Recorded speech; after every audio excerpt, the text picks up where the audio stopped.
एक zombie virus ने दुनिया को अपनी चपेट में ले लिया है। ज्यादातर इंसान चलती फिरती लाशों में बदल गए हैं। आर नाम का एक ज़ॉम्बी अपने दोस्तों के साथ दिन भर एक पुराने हवाई अड्डे पर बेवजह घूमता रहता है। लेकिन आर दूसरे ज़ॉम्बी जैसा नहीं था। उसमें अभी भी थोड़ी इंसानियत बाकी थी। वह पुरानी इंसानी चीजें इकट्ठा करता था, जैसे संगीत के रिकॉर्ड और बर्फ के गोले। उसका दिल प्यार के लिए तड़प रहा था, लेकिन वह गुर्राहट के अलावा कुछ बोल नहीं पा रहा था। उसका सबसे अच्छा दोस्त एम नाम का एक और ज़ॉम्बी था। उनके बीच एक शांत समझ थी। इस ज़ॉम्बी दुनिया में ज़ॉम्बी की एक और भी भयानक प्रजाति रहती थी, जिसे बोनीज कहते थे। ये ज़ॉम्बी अपनी इंसानियत पूरी तरह खो चुके थे। सिर्फ कंकाल बचे थे और ये धड़कते दिल वाली किसी भी चीज पर हमला कर देते थे। दूसरी तरफ बचे हुए इंसान एक बड़ी दीवार से घिरे हुए शहर में रहते थे। इस शहर का लीडर कर्नल ग्रेगियो था, जो एक सख्त मिलिट्री अफसर था। उसकी बेटी जूली एक हिम्मत वाली और जिंदा दिल लड़की थी। जूली का बॉयफ्रेंड पेरी एक सोल्जर था, जिसे ज़ॉम्बीज से गहरी नफरत थी। एक दिन जूली, पेरी और उनके दोस्त मेडिकल सप्लाई लेने के लिए ज़ॉम्बीज के एरिया में जाने लगे। वहाँ उनका सामना आर और उसके ज़ॉम्बी ग्रुप से हुआ और एक जबरदस्त लड़ाई शुरू हो गई। इस दौरान आर ने पेरी को मार दिया और उसका दिमाग खा लिया। पेरी का दिमाग खाने के बाद आर को उसकी यादें मिल गईं। उसके दिल में पेरी के इमोशंस भी आ गए, वही यादें जो पेरी जूली के लिए महसूस करता था। जब आर ने जूली को देखा तो उसके अंदर कुछ तब्दीली आई।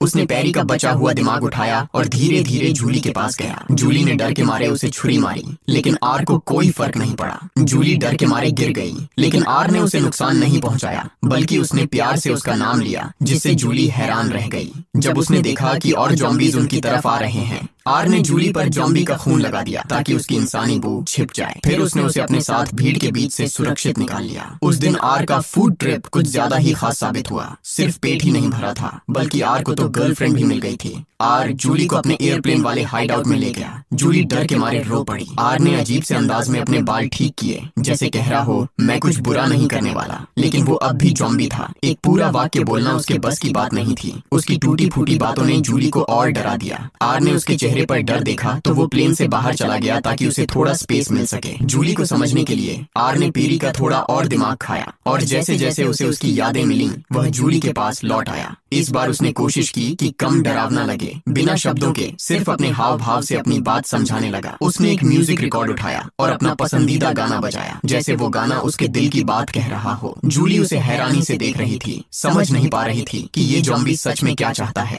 अगली सुबह जूली ने कहा कि उसे भूख लगी है और आर से खाना लाने को बोला। आर तुरंत मान गया, बिना समझे कि जूली असल में उसे डिस्ट्रैक्ट कर रही है ताकि भाग सके। जूली ने सोचा कि वो यहाँ से आसानी से निकल जाएगी, लेकिन थोड़ी दूर जाने से पहले ही उसे और ज़ॉम्बीज मिल गए। वह तुरंत एक एयरप्लेन के टायर के पीछे छिप गई, लेकिन ज़ॉम्बीज की सूंघने की क्षमता बहुत तेज थी। उन्होंने उसकी इंसानी बू पकड़ ली। जब वे पास आ रहे थे, आर अचानक उसके पीछे आ गया। उसने जूली को समझाया कि भागने की कोशिश मत करे, बाहर बहुत खतरा है। उसने फिर से जूली के चेहरे पर ज़ॉम्बी का खून लगाया ताकि उसकी बू छिप जाए, लेकिन आंखों को धोखा देना आसान नहीं था। सुरक्षा के लिए आर ने जूली को ज़ॉम्बी जैसे चलने की प्रैक्टिस कराई। बीच बीच में उसकी गलतियां सुधारता गया। धीरे धीरे जूली भीड़ में घुल मिल गई। अब सच में उसे भूख लग गई थी, तो आर ने अपना ढूंढा हुआ खाना निकाला और अपनी महंगी वाली बियर भी उसके साथ शेयर की। इस छोटी सी मुलाकात के बाद जूली का डर कम होने लगा। दोनों ने आपस में हल्की फुल्की बातें करना शुरू किया, जैसे दो अजीब लोग एक दूसरे को समझने की कोशिश कर रहे हों। लेकिन जब जूली ने कहा कि वो घर जाना चाहती है,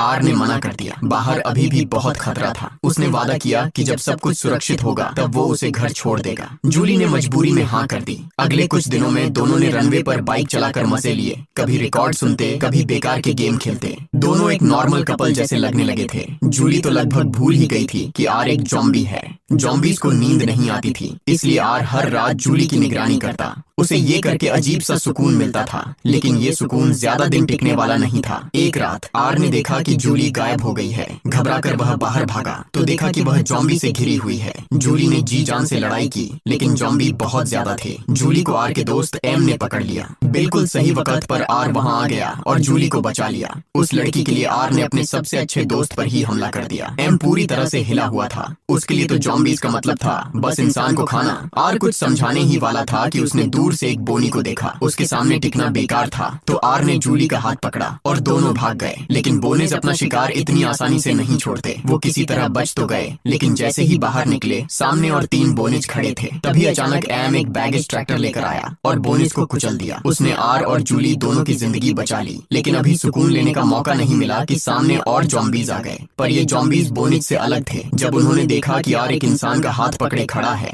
तो उनके चेहरों पर एक अजीब सी समझ थी। उन्होंने कोई हमला नहीं किया। आर और जूली ने मौका देखा, एक स्पोर्ट्स कार उठाई और तेज बारिश में वहाँ से निकल गए। आर कुछ कहना चाह रहा था लेकिन बोलने से डर रहा था। बारिश के बीच दोनों एक छोटे से शहर तक पहुंच गए और एक पुराने घर में पनाह ली। घर के अंदर उन्हें एक कैमरा मिला। दोनों ने एक दूसरे की तस्वीरें खींची। रात को सोने से पहले आर ने टेबल पर एक घड़ी रखी और सच बता दिया कि उसने ही जूली के बॉयफ्रेंड पेरी का दिमाग खाया था। जूली को ये सुनकर कोई हैरानी नहीं हुई। शायद उसने पहले ही आर में पेरी का एक हिस्सा महसूस कर लिया था। आर ने माफी मांगी पर जूली चुप रही। दिल हल्का करने के बाद आर को अजीब सी राहत मिली। उस रात पहली बार एक ज़ॉम्बी ने सपना देखा। उसने देखा कि जूली, पेरी और नोरा एक ऑर्चर्ड में बात कर रहे हैं। आर उनके पास गया और जूली से पूछा, क्या तुम मेरी गर्लफ्रेंड बनोगी? जूली ने कोई जवाब नहीं दिया। आर झटके से सपने से जाग गया। उसने इधर उधर देखा लेकिन जूली गायब थी। शायद वो सच में चली गई थी। फिर भी आर के अंदर एक सुकून था। आखिर इंसान और ज़ॉम्बी कभी एक नहीं हो सकते। जूली वापस क्वारंटीन जोन चली गई और आर अपनी पुरानी जिंदगी में लौटने लगा। लेकिन अजीब बात यह थी कि एक ज़ॉम्बी बारिश में खड़ा होकर ठंड क्यों महसूस कर रहा था।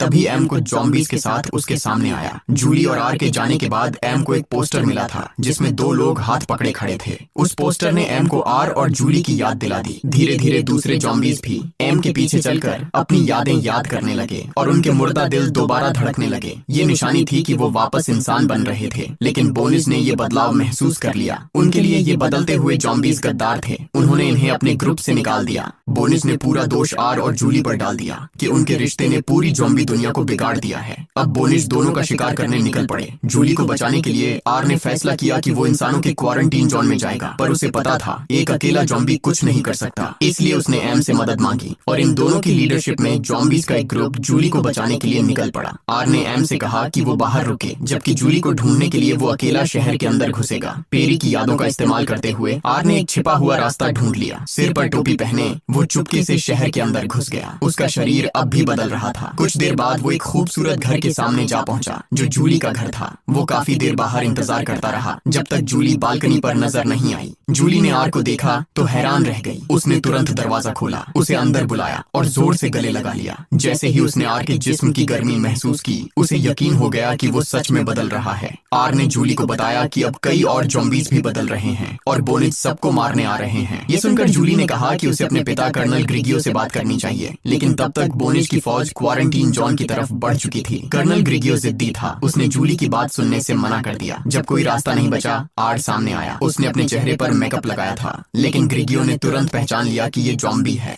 उसने बिना सोचे आर पर बंदूक तान दी। आर कुछ कहना चाहता था पर ग्रिगियो ने एक लफ्ज भी सुनने से इनकार कर दिया। उस पल नोरा ने अपनी गन ग्रिगियो पर तान दी ताकि जूली और आर को भागने का मौका मिल सके। बाहर पहुंचते ही उन्होंने देखा कि बहुत सारे ज़ॉम्बीज इकट्ठा हो गए थे। सब आधे इंसान बनने के रास्ते पर थे। तभी बोनिस आ गए। अचानक बोनिस की फौज आसमान से नीचे गिर पड़ी और एक जंग शुरू हो गई। बोनिस सीधे आर और जूली के पीछे पड़े थे तो दोनों भागकर बचने लगे। तभी इंसानी फौज भी पहुंच गई। वो ये देखकर हैरान रह गए। थोड़ी देर बाद सोल्जर्स ने भी बोनिस के खिलाफ लड़ाई में साथ दे दिया। भागते हुए आर और जूली एक बोनिस के ग्रुप से टकरा गए और दोनों ने एक दरवाजा खोला पर अंदर कोई रास्ता नहीं था। बोनिस तेजी से पास आ रहे थे, इसीलिए आर ने बिना सोचे जूली का हाथ पकड़ा और दोनों ने नीचे पूल में छलांग लगा दी। पूल उतना गहरा नहीं था तो आर जोर से नीचे जा टकराया और जूली बच गई। लेकिन जब आर ऊपर नहीं आया तो जूली घबरा गई। उसने पानी में डुबकी लगाई और आर को खींचकर बाहर निकाला और उसी पल आर ने फिर से होश पाया। दोनों ने एक प्यार भरा किस शेयर किया। आर की आंखें अब पूरी तरह इंसानी बन चुकी थीं,